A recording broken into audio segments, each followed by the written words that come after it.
Goeiemôre vriende. A good morning. Dis my Engelse woordeskat. Ek hoop en vertrou u is elkeen hier met 'n verwagting om te hoor wat die Here ook vir ons wil kom sê, wat die Here vir ons wil kom inspreek in ons lewens en dat ons daarom ook die Here sal verheerlik deur te luister na sy woord. Here, baie dankie vir u groot genade. Dankie Here vir u liefde. Dankie Here vir Here, u inwerking in ons lewens, dat u met ons as mens bemoeienis maak. Here, ons besef ons eie tekortkominge. Ons besef en ons is deeglik bewus van, Here, dit waar ons faal. Dit wat ons, Here, u teleurstel. Here, dit wat miskien nog aanvaarbaar by mense kan wees. Dit wat miskien die norm van ons tyd is. Here, ons wil nie met hulle vergelyk word nie. Here, ons wil nie deur hulle goedgekeur word nie. Here, ons wil nie soos al die ander wees wat u nie dien nie. En daarom, Here, besef ons die groot verantwoordelikheid wat ons het. Here, dat ons sal opstaan, dat ons u sal dien, dat ons u sal eer, dat ons sal besef, Here, dat u 'n lewende God is. Here, dat u die skepper van die hemel en die aarde is, dat u wonderwerke vir ons wil doen, Here, dat u betrokke wil wees in ons lewens, en daarom, Here, dankie dat ons hier saam kan wees, dat ons lewens kan kom oopstel, dat ons vir u kan vra, Here, terwyl u dit beloof, Here, terwyl dit u begeerte is, om betrokke te wees in ons lewens, Here, wil ons vra, dat u sal inwerk, dat u kragtig, Here, dan in ons lewens betrokke sal wees, Here, dat u ons sal vorm, en dat ons die klei in u hande sal wees. Here, ons is hier saam, nie uit 'n tradisie, nie uit 'n gewoonte, Here, ons is hier saam, nie net omdat ons kinders moet Bybelkennis eksamen moet kom skryf nie. Here, ons is hier saam, omdat ons u liefhet, Here, omdat ons u seën in ons lewens wil ervaar. Daarom, Here, open dan nou ons ore. Here, gee dat ons sal bewus wees van u heilige teenwoordigheid. En Here, dat ons u sal toelaat om te spreek. En dat ons, as u diensknegte, Here, sal luister. Here, ons slaan ons oë op na die berge. Want waar sal ons hulp vandaan kom? Ons hulp is van u alleen, Here, wat hemel en aarde gemaak het. Gemeente, genade, barmhartigheid en vrede word geskenk van God ons Vader en Jesus Christus ons Here, deur die kragvolle werking van die Heilige Gees. Amen. 2 weke gelede, vriende, het ons saam gelees uit Deuteronomium 11 en ons gaan vanoggend weer presies dieselfde gedeelte met mekaar saam lees. En ek het net gevoel 2 weke gelede toe ons hierdie gedeelte met mekaar gedeel het, daar is nog baie oor wat die Here ook in ons harte wil en kom moet wakker maak. En daarom staan ons dan so, as hy ons dan sal verdra, gaan ons weer by dieselfde gedeelte kom stilstaan, en dan gaan ons dan sê, Here, spreek met my in besonder. Die boek Deuteronomium, net terwille van die kinders, Genesis, Exodus, Levitikus, Numeri, Deuteronomium, daar staan vir jou die eerste 5 boeke. Dis die 5de boek wat deur Moses opgeteken is. Dis in die einde van Moses, in die einde van die boek van Deuteronomium, sterf Moses voor die volk die beloofde land ingaan. Die boek Deuteronomium beslaan ongeveer 'n tydperk van 40 jaar in die geskiedenis van die volk. Die eerste 11 hoofstukke, ons gaan die 11de hoofstuk met mekaar saam lees, gee Moses dan 'n terugblik op die pad wat hulle geloop het tot hier. Die betrokkenheid van die Here, dit wat die Here vir hulle kom doen het. En nou is die boek Deuteronomium spesiaal geskryf vir die voorbereiding vir hulle harte. Wat verwag die Here van ons om in die beloofde land te kan ingaan? Onthou nou, hierdie mense, die volk Israel, was nou vir etlike jare geslagte, was hulle in Egipte gewees as slawe. Het hulle nie die Here kon dien in vryheid nie? Kon hulle nie die Here eer met dit die maniere en die offers bring, soos wat hulle dit wou kom doen het nie? Nou berei die Here hulle harte voor. En nou sê die Here vir hulle, dat hy wil hulle afsonder. Die Here wil in besonder vir hulle 'n God wees, 'n koning wees. Die Here wil in beheer wees. Die Here wil voorsien in elke opsig in hulle lewens. En nou staan hulle stil in die Sinaï woestyn. En nou praat die Here met hulle. Nou maak die Here met hulle bemoeienis. Deuteronomium, die Griekse woord, Deutros nomos, nomos is wet, Deutros is die tweede wet, die tweede keer die nuwe geslag wat weer die wet van die Here moet kom aanhoor. So dit is belangrik om te hoor, wat is die wette, wat is die regulasies, wat is die moets en die moenies van hierdie lewe. Dit is nie, ek word nou ingeperk, die Here gee vir my nou reëls en nou moet ek dit net nakom nie. Dit is nou nie van ek moet reëls doen, anders te word ek gestraf nie. Dis nie daardie gesindheid wat ek nou die wet van die Here moet aanhoor en moet toelaat in my lewe nie. Dit gaan juis oor, Here, dankie vir die riglyne. Dankie dat ek weet wat 'n pad ek in my lewe moet loop. Die tyd wat ons in leef, het ongelukkig baie uitdagings. Baie selfregverdiging. Baie, en ek wil dit sê, 'n opgemaakte godsdiens. Galasiërs 1:7, en dis nou een van die plekke in die Afrikaanse vertaling waar dit baie gebrekkig is. Galasiërs 1:7 kom waarsku Paulus die gemeente van Galasië. Hy sê vir hulle, julle word afvallig na 'n ander evangelie toe, terwyl daar nie 'n ander is nie. Die eerste ander wat hy gebruik is allos. Dis 'n ander van 'n ander soort. Die tweede ander is heteros. Dis 'n ander van dieselfde soort. So met ander woorde, Paulus kom sê nou vir die gemeente, julle raak afvallig van 'n appel na 'n wartlemoen toe. Heeltemal verskillende goeters. Terwyl daar nie so 'n klein verskilletjie in die evangelie is, soos tussen 'n rooi en 'n groen appel nie. Dis 'n fyn lyn. En nou sê Paulus vir hulle, as ek hom so aanpas, is dit nie meer godsdiens nie. Dis afgodsdiens. Want ek wil my evangelie, wil ek nou kom dien. Wil ek kom eer met my lewe. Nie God sinne nie, myne. Ons almal wil die seën van die Here in ons lewens ervaar. Ons almal wil voorspoedig wees. Ons almal wil hê dat my lewe, dit wat ek aanpak, moet uitwerk in my lewe. Maar vandag gaan ons hoor, dit gebeur nie net toevallig nie. Ek het 'n verantwoordelikheid. Ek kry die vrugte op die besluite wat ek neem. Ek het 'n baie belangrike rol wat ek speel in my eie lewe. Moses kom skryf hierdie brief. En dit is die laaste kommunikasie, laaste nalatenskap wat hy vir die volk kom gee. Daar was dinge wat ek dink Moses oorspyt was. 40 jaar voor dit kom die volk by die beloofde land. Moses stuur 12 verspieders in die beloofde land in.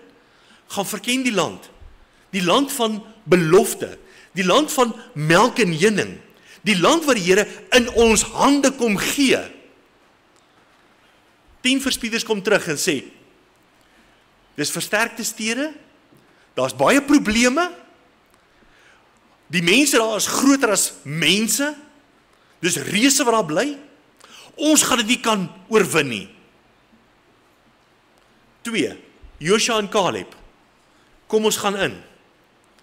Die volk versprei 'n verkeerde gerig, 'n slegte gerig onder mekaar. En hulle ontmoedig mekaar. En hulle sê, ons gaan nie die beloofde land in nie. 40 jaar lank. Almal wat daar groot mense was, sterf uit in die woestyn. Nou kom hierdie kinders, wat groot geword het. Dis nou julle verantwoordelikheid. Besluit wat jy wil doen. En dis wat die wonderlike voorreg wat die Here vir ons as mens gee. Dit gaan nie oor wie my ma en my pa is nie. Dit gaan nie oor wat hulle verhouding met die Here was nie. As dit 'n goeie verhouding was, dan eer ons die Here, dan is ons dankbaar daarvoor. En dan weet ons het 'n goeie voorbeeld gehad. Maar as my ouers die Here nie gedien het nie, ongeag, die Here hou my nie verantwoordelik daarvoor nie. Die Here gee my die geleentheid dat ek besluite moet neem vir my lewe. Moses kom deel hierdie met die volk. En hy sê, dis wat die Here van ons verwag.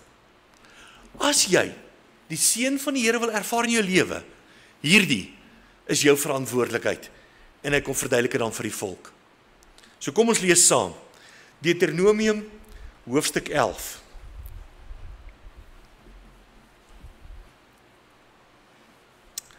Daarom moet jy die Here jou God lief hê, en altyd sy ordeninge, sy insettinge, sowel as sy verordeninge, en sy gebooie onderhou.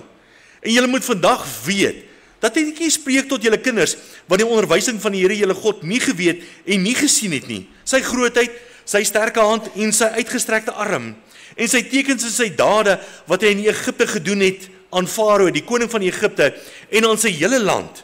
En wat hy gedoen het aan die leer van Egipte, aan sy perde en aan sy strydwaans, waaroor hy die waters van die Skelfsee laat oorstroom het, toe hulle agtervolg het, sodat die Here hulle omgebring het tot vandag toe.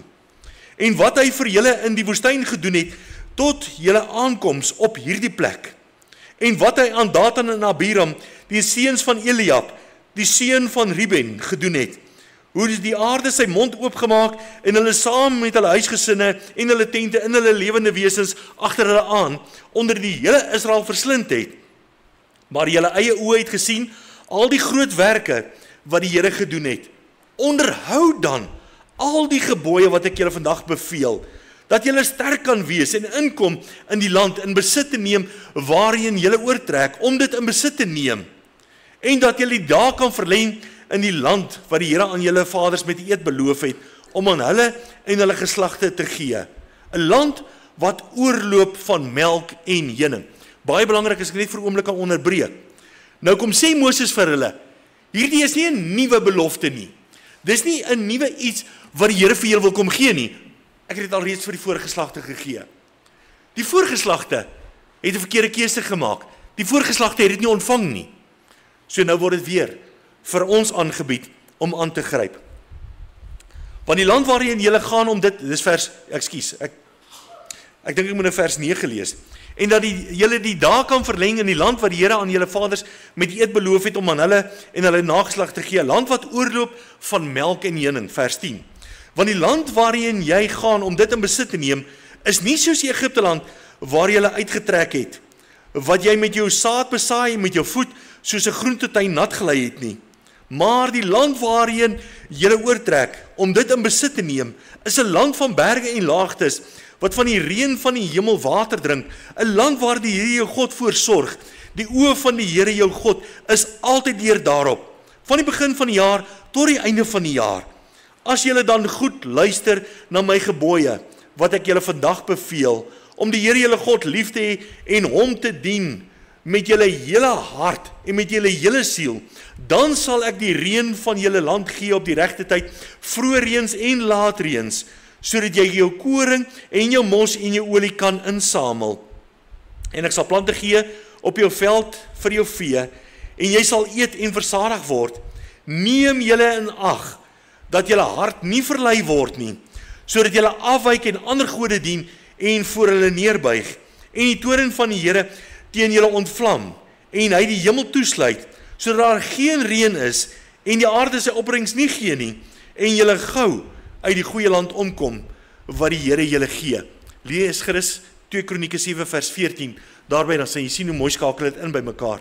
Vers 18, lê dan hierdie woorde van my weg in julle hart en in julle siel, en bind dit as 'n teken op julle hand, en laat dit as 'n voorhoofsband tussen julle oë wees, en leer dit aan julle kinders, deur daaroor te spreek as jy in jou huis sit, en as jy op die pad is, en as jy gaan lê, en as jy opstaan, en skryf dit op die deurposte van jou huis, en op jou poorte, sodat julle dae en die dae van julle kinders, in die land wat die Here aan julle vaders met eed beloof het, om aan hulle te gee, kan vermenigvuldig, soos die dae van die hemel bo oor die aarde.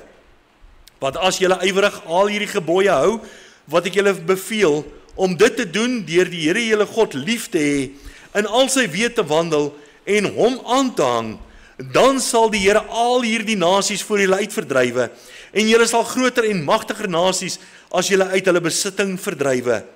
Elke plek waar julle voedsel optrap, sal aan julle behoort. Van die woestyn van die Libanon, van die rivier, die Eufraatrivier, tot by die Westelike See, sal julle grondgebied wees. Niemand sal teen julle stand hou nie. Die Here julle God sal die skrik en vrees vir julle oor die hele land laat kom, waarop julle sal loop, soos hy julle beloof het. Kyk, ek hou julle vandag seën en vloek voor. Die seën, as julle luister na die gebooie van die Here julle God, wat ek julle vandag beveel, en die vloek, as julle nie luister na die gebooie van die Here julle God nie, maar afwyk van die weg wat ek julle vandag beveel, om agter ander gode aan te loop wat julle nie geken het nie.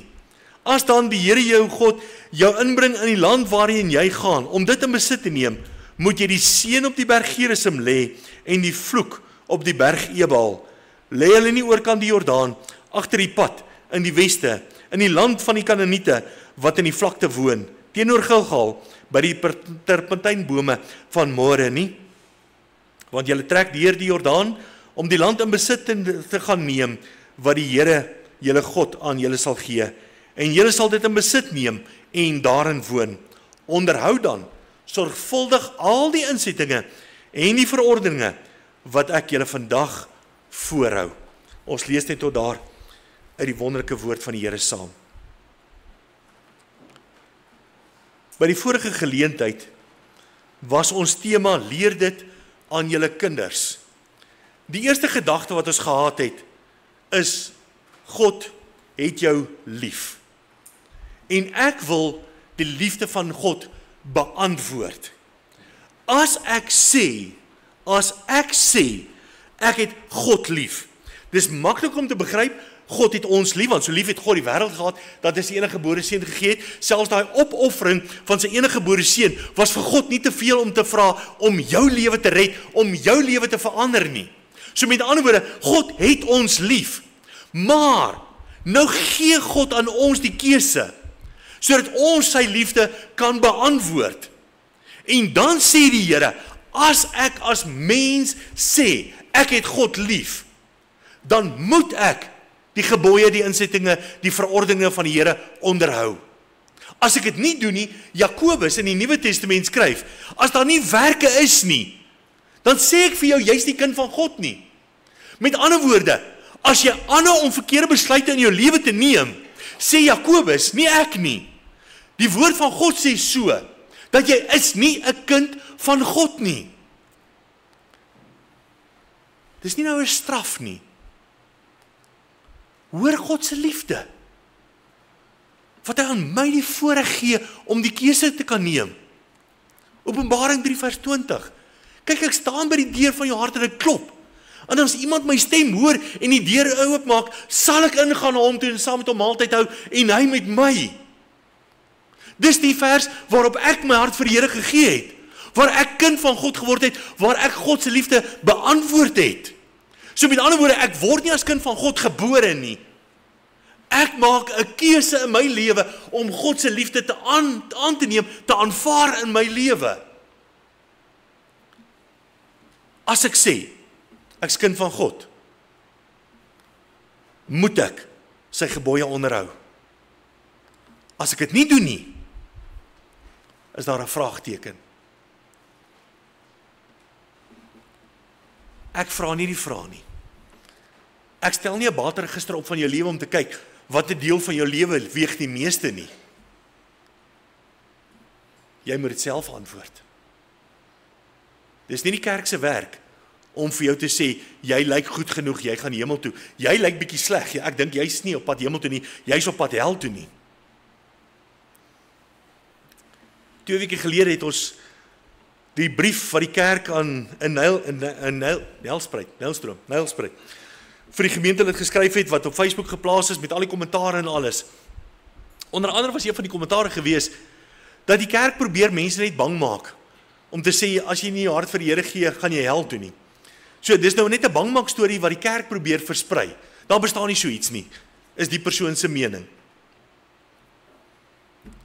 Ek kan vir jou sê die gras is pers agter en ek kan my mening gee en ek kan vir jou sê daai gras is almal pers.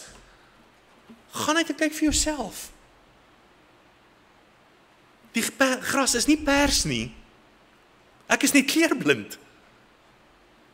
So as ek vir jou sê, dit bestaan nie, en ek glo nie daaraan nie, is dit nie die evangelie nie, is dit nie die woord van God nie, kan ek dit kras uitdruk? Dis 'n dwaas, wat probeer om ander mense saam met hom hel toe te sleep. Want so lief het God die wêreld gehad, dat hy sy enige gebore seun gegee het.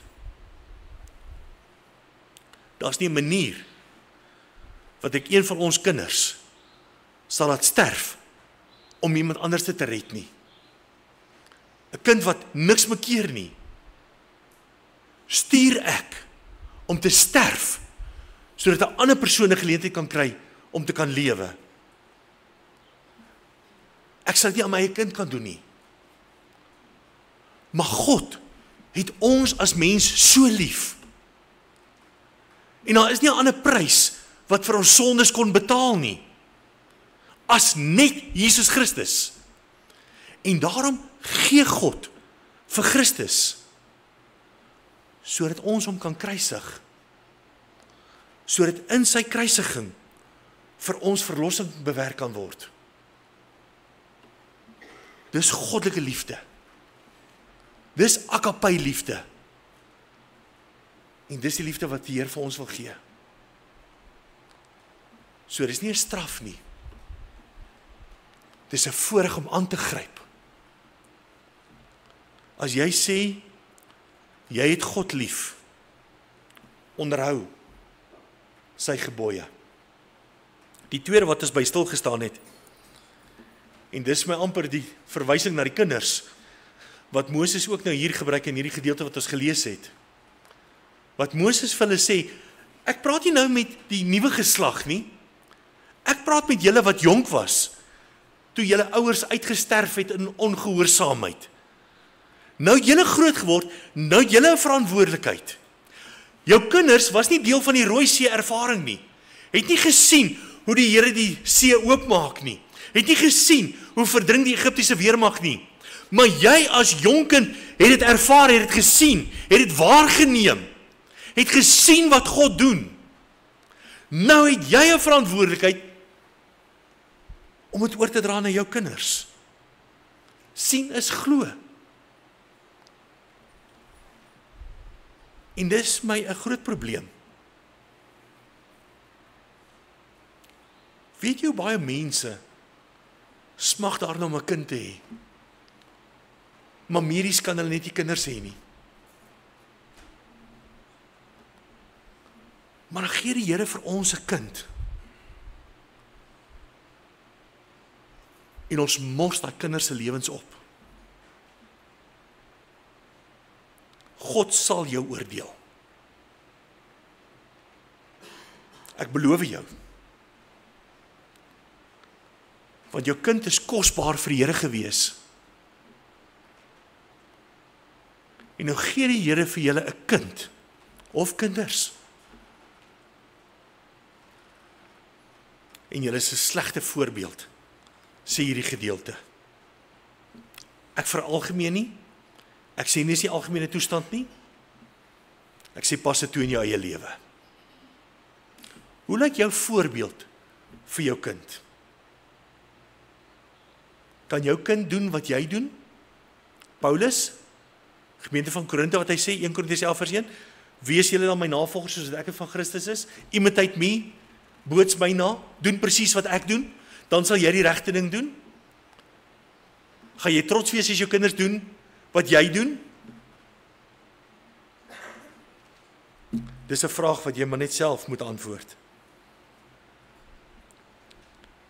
Die wonderlike voorreg wat ons het, is om ons kinders te leer God voorsien. Hoe om God te vertrou. Die Here gee vir jou kind. Op 6 of 7 jaar kan jy nie meer met hulle uithou by die huis nie, jy stuur hulle skool toe. Die skool leer hulle akademies. As jy matriek klaar geskryf het, en ek het ook matriek gekry, as jy matriek klaar geskryf het, is jy nie lewe gereed nie. Al het jy lewensoriëntering op skool gehad, dit beteken nog steeds niks nie. As jy klaar is met skool, is jy nie nou volwasse en jy weet nou hoe werk jy lewe nie. Al hoe my kind lewe gereed kan wees, is om te kyk na my voorbeeld. Om te kyk na die keuses wat ek maak. Hier is nou 'n hele paar van ons kinders vandag hier. En ek sê dit met groot vrymoedigheid voor hulle. Die grootste uitdaging vir my in my bediening, my lewe, is nie voor die gemeente nie. Is in my huis, op my erf, tussen my mure. Hulle sien my as ek goed voel, hulle sien my as ek sleg voel. Hulle sien my as ek nie probleme het nie, hulle sien my as ek probleme het. Hulle ervaar my elke oomblik. En pa, jy het dan Sondag dit gepreek.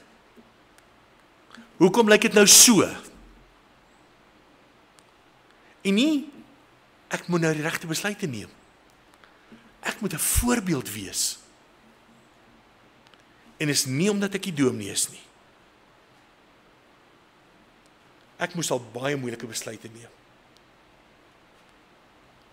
Maar jy moet daai besluite neem in afhanklikheid van die Here. En die Here sê dat hy alles ten goeie laat meewerk omdat ek hom liefhet. Omdat ek hom eer met my besluite. Die tragedie van hierdie hele lewe is ek kan nie my kind veilig hou nie. Ek kan nie my kind elke oomblik van die dag in wat toe draai nie. Ek moet my kind leer om hierdie lewe te hanteer. Met die stampe, met die stote. Met die skoolkinders, met die boelies in die skool. Met die onreg wat ons kinders aangedoen word. Moet ek my kinders leer om dit te hanteer. Nie weg te hardloop nie, maar om man te wees, om op te staan en om die lewe te hanteer. En hierdie is vir my hierdie smagting wat Moses nou kom uitspreek. Wat amper, hoor jy wat ek sê? Verstaan jy wat ek sê? Weet jy hoe belangrik is dit? Nee, ons besef dit nie. Hoekom ek so sê? Daar was boeke vat in die vorige geslag. Die Here was geëer gewees. Ons voorgeslag het 'n gelofte gedoen aan die Here. En nou is ons roekeloos. Ons eer nie die Here soos wat die Here vra nie. Ons wil die Here eer wanneer en hoe dit ons pas. Ek sê weer, dis 'n afgodsdiens as ons dit so doen. Die groot vraag, en ek is daarom nou by vandag se boodskap. Ek hoop julle het almal die 10 punte bonusvraag, want julle eksamen is nou korter gemaak. Hy is nou al 15:15, ek sê jammer juffrou. Die groot vraag is, hoe kan ek die seën van die Here ervaar? Hoe kan ek sorg dat my kinders die seën van die Here ervaar? Hoe kan ek laat my lewe 'n seën sal wees vir ander mense? Almal van ons hou van die goeie, almal van ons hou van die voorspoed, almal van ons hou van die seën van die Here. Maar die seën van die Here, die goeie tye, alles is nie onvoorwaardelik nie. Daar is met ander woorde 'n voorwaarde. Ons geleesde gedeelte, hoofstuk 11, vers 13 en 14, ek vat al 2 kere net die eerste paar woorde. Moses sê, as julle, dan sal God. 'n Voorwaarde wat die Here vir ons gee. Die seën van die Here, met ander woorde, hang af van wat ek doen. Die seën van die Here hang af van wat my keuse, my besluit is in hierdie lewe. Met ander woorde, wat moet ek dan doen om die seën van die Here te ervaar? Maar die skrifgedeelte het hom nou eers die seën en dan die vloek, maar ek wil dit nou net terwille van ons erediens, wil ek dit net graag omdraai. Almal van ons ken nie sleg van die lewe, almal van ons het al probleme gehad, almal van ons ervaar baie keer 'n teëspoed, almal van ons het nou maar al hierdie uitdagings wat ons mee stoei, almal van ons, en ek glo sonder uitsondering, kan al getuig in ons lewe van verkeerde besluite wat ons geneem het, met gevolge. Tye in my lewe wat ek die Here nie gedien het nie, die Here nie geëer het nie, wat ek 'n verkeerde ding toegelaat het in my lewe, wat ek tot vandag toe oor berou het in my lewe. Ongelukkig, baie van ons probeer maar gewoonlik onsself verontskuldig. Dis nou nie my skuld gewees nie. Die omstandighede was nou so gewees, dat ek nie 'n ander keuse kon maak as net dit nie. En nou het ek die verkeerde besluit geneem, maar dis nie my skuld nie, dit was die omstandighede wat gebeur het. En daarmee probeer mense skrikwekkende optredes regverdig. Nêrens lees ek daarvan in die Bybel nie. Nêrens lees ek van 'n uitsondering, waar die Here sê, jou omstandighede is nou uniek. So, jy kan nou maar sonde doen nie. Jy kan nou maar verkeerd doen, want jou omstandighede, inteendeel, Christus sterf vir jou, om vir jou krag te gee, om jou in staat te stel, om die regte besluit te neem. Here, ek het nie 'n ander keuse gehad nie. Jy lieg. Here, ek het nie U vertrou nie. Here, ek het nie U krag geglo nie. Here, ek het U nie toegelaat nie. Here, ek het hierdie besluit self geneem. Dis jou regte antwoord. Ek het 'n verantwoordelikheid. Wat ek kies, wat ek doen, is my besluite. Die verkeerde keuse. Kyk, Deuteronomium 11 vers 26, kyk, ek hou julle vandag seën en vloek voor. Vers 28. Die vloek as julle nie luister na die gebooie van die Here julle God nie, maar afwyk van die weg wat ek julle vandag beveel, om agter ander gode aan te loop, wat julle nie geken het nie. Wat behels die vloek waarvan die Here hier praat? Die King James gebruik die woord die curse. Dit gaan nie oor 'n lelike woord nie, dit gaan nie oor 'n vloekwoord te gebruik nie. Hier gaan dit oor om vervloek te wees, om verwens te wees, om verdoem te wees. Met ander woorde, die gedagte wat hier oorgedra word, is om die kollig op iets te plaas, nie om te sê hoe mooi dit is nie, maar juis om die klem daarop te plaas oor hoe verkeerd dit is, om dit uit te wys as 'n verkeerde voorbeeld. Ons het gelees in die skrifgedeelte, Josua 7, praat van 'n ander geval van Agan.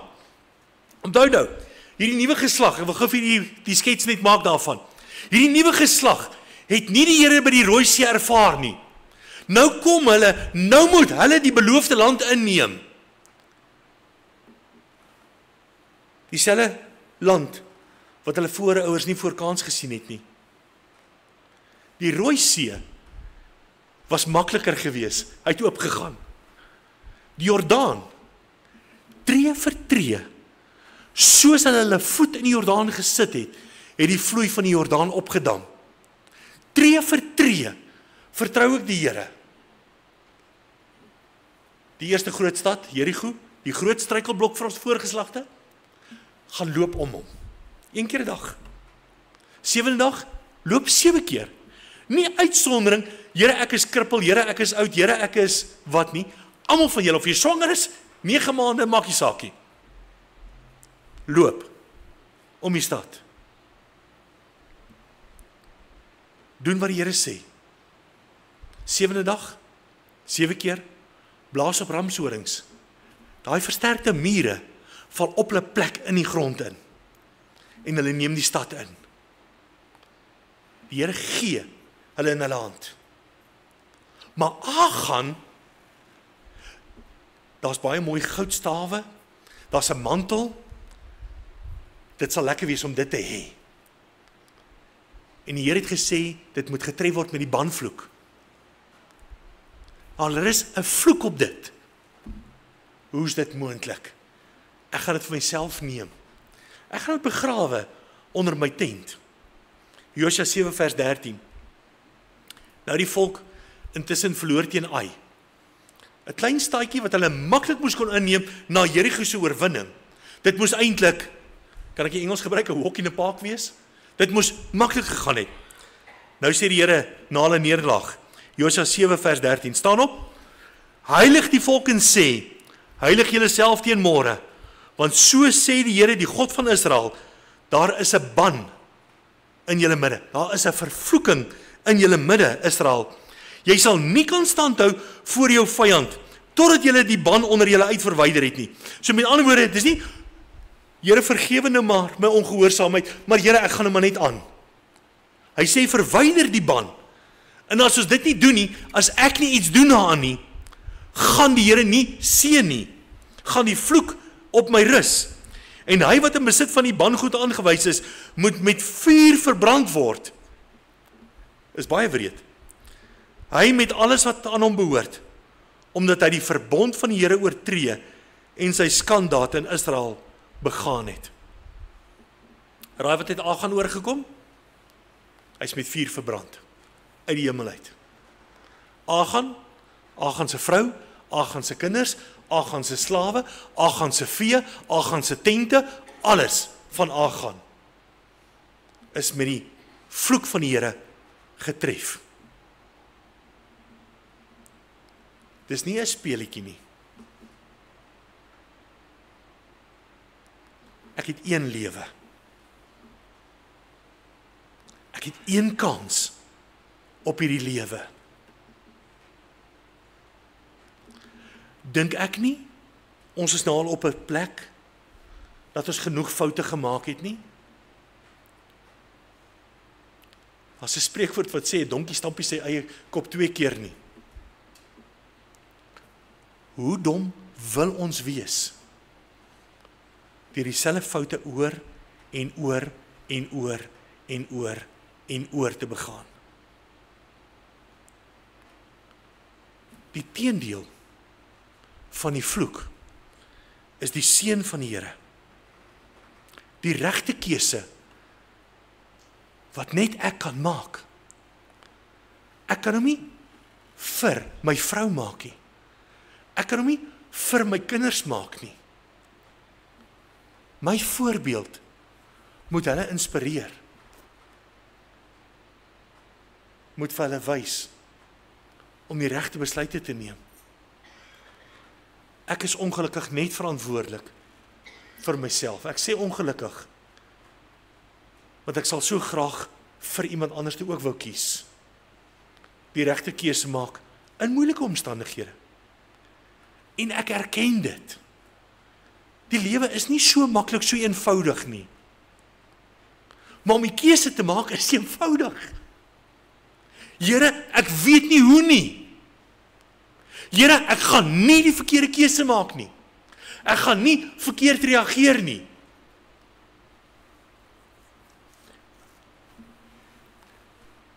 Ons het 'n redelike uitdaging by die huis. Toe die bouers begin het, toe vra ek vir hulle, moet vir my sê, wat het hulle nodig, dat ek kan sien, hoe gaan ek alles in die begroting probeer indruk.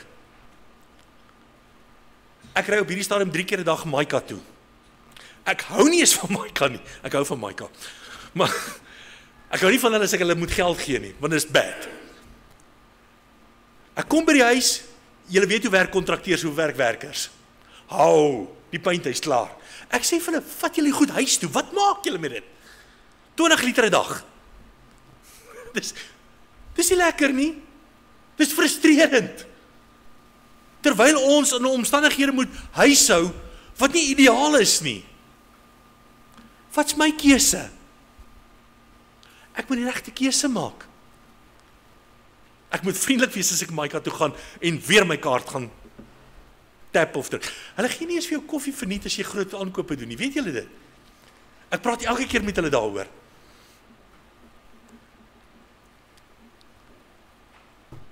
Die Here voorsien. Die Here weet wat ek nodig het. Die Here sê vir ons, Matteus 6, vers 31 tot 34, daarom moet julle julle nie kwel en sê, wat sal ons eet, of wat sal ons drink, of wat sal ons aantrek nie, want na al hierdie dinge soek die heidene, mense wat die Here nie dien nie, hulle wil hê wat gebeur môre, want julle hemelse Vader weet, dat julle al hierdie dinge nodig het. Wat moet ek doen? Maar soek eers die koninkryk van God en sy geregtigheid. Ek moet die regte besluit neem.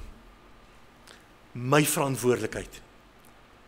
Niks 'n verskonings nie, niks 'n maar nie, niks nie, wat ook al nie. En al hierdie dinge sal vir julle bygevoeg word. Weet jy wat is my mooi van hierdie volk? Die voorgeslag het in die land Goshen gewoon. Dis heel aan die bokant van Afrika, in Egipte, waar die Nylrivier heeltemal uitsprei en wat 'n baie vrugbare gedeelte van die land is.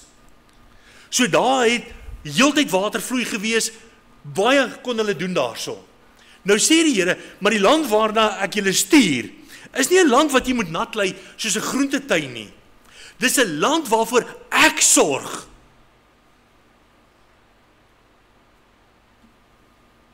In die vroeë jaar, in die najaar. Wat God in beheer is. Wie gaan ek vertrou? Op wie gaan ek staat maak vir my lewe? Maak ek staat op my eie voorsiening? Oor waar ek bly? Oor wat 'n werk ek het? Oor wat my inkomste is? Waarop maak ek staat? Van waar wil ek seën ervaar? Wil ek wêreldse seëninge hê? Wil ek hê almal moet kyk en sê mooi gedoen? Ek dink dat jy waarskynlik klaar die verkeerde besluit geneem. Ek wil hê God moet my seën. Ek wil hê God moet my lewe gebruik tot sy verheerliking. En ek wil dit my kinders en my kleinkinders wil ek dit leer. Dis die voorreg wat ons het om 'n impak te maak in iemand anders se lewe. God voorsien. 'n land, vers 12, waar die Here jou God voorsorg. Die oë van die Here jou God is altyd deur daarop, van die begin van die jaar tot die einde van die jaar.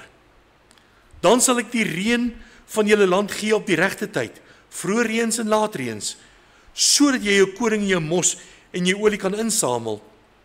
Ek sal plante gee op jou veld vir jou vee, en jy sal eet, en jy sal versadig word.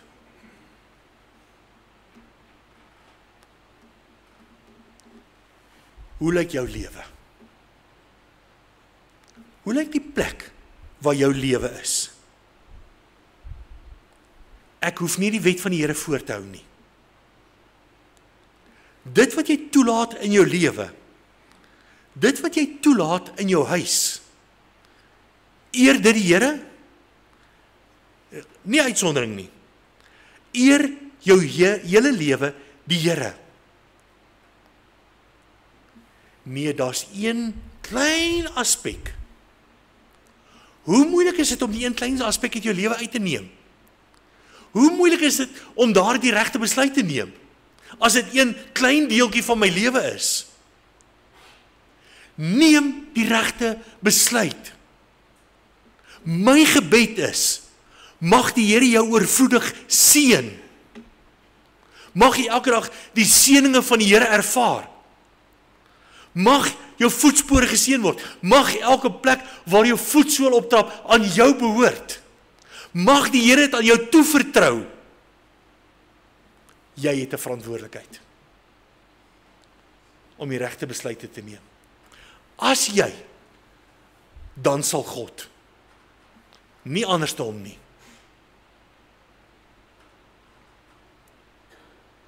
As jy regtig op 'n plek is, Here, ek kan nie, dan is jy heel waarskynlik op die verkeerde plek.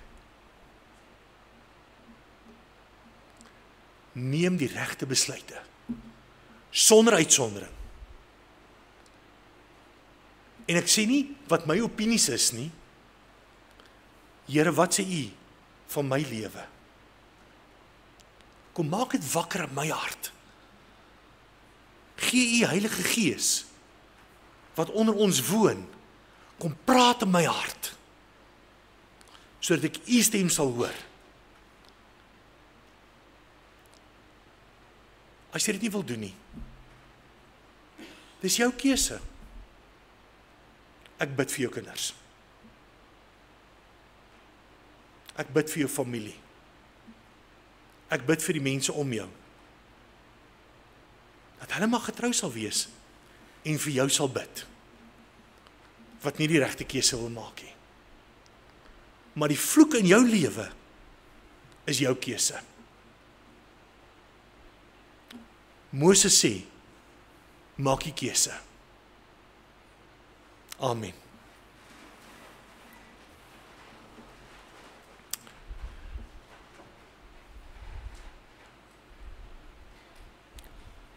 Here, terwyl U woord, Here, maar baie kere swaar is, Here, is ek in my hart dankbaar daarvoor. Daar's nie 'n grys area nie. Daar's nie, solank dit net bietjie meer as die helfte is nie. Solank ek daarom net party daar die regte ding doen nie. Here, U maak nie 'n kompromie nie. U maak nie uitsonderings met sonde nie. Here, U sê, dis reg en dis verkeerd. En daarom, Here, terwyl ons as mens baie uitdagings beleef, baie probleme moet trotseer, Here, verstaan ons oor hoe moeilik dit is. Maar Here, U sê, as ons, dan sal U. En daarom, Here, gee vir ons die krag. Gee, Here, dat ons die regte besluite sal neem.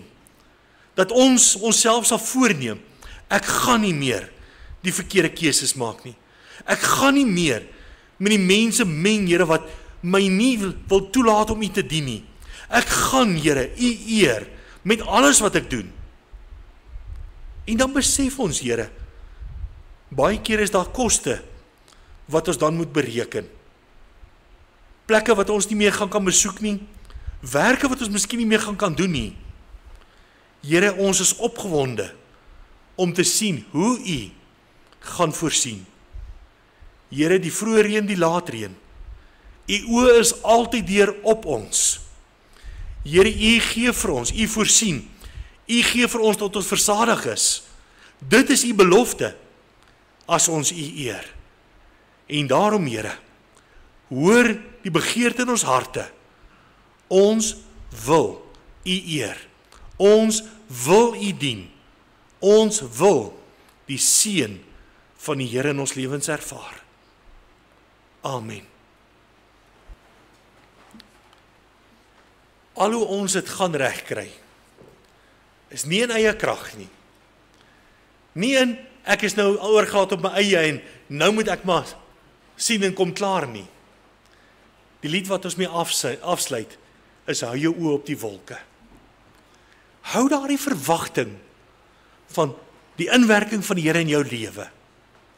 Heeltyd, ongeag die probleem, Here, ek eer U, Here, U beloof. Kom ons staan, dan sing ons hierdie lied saam.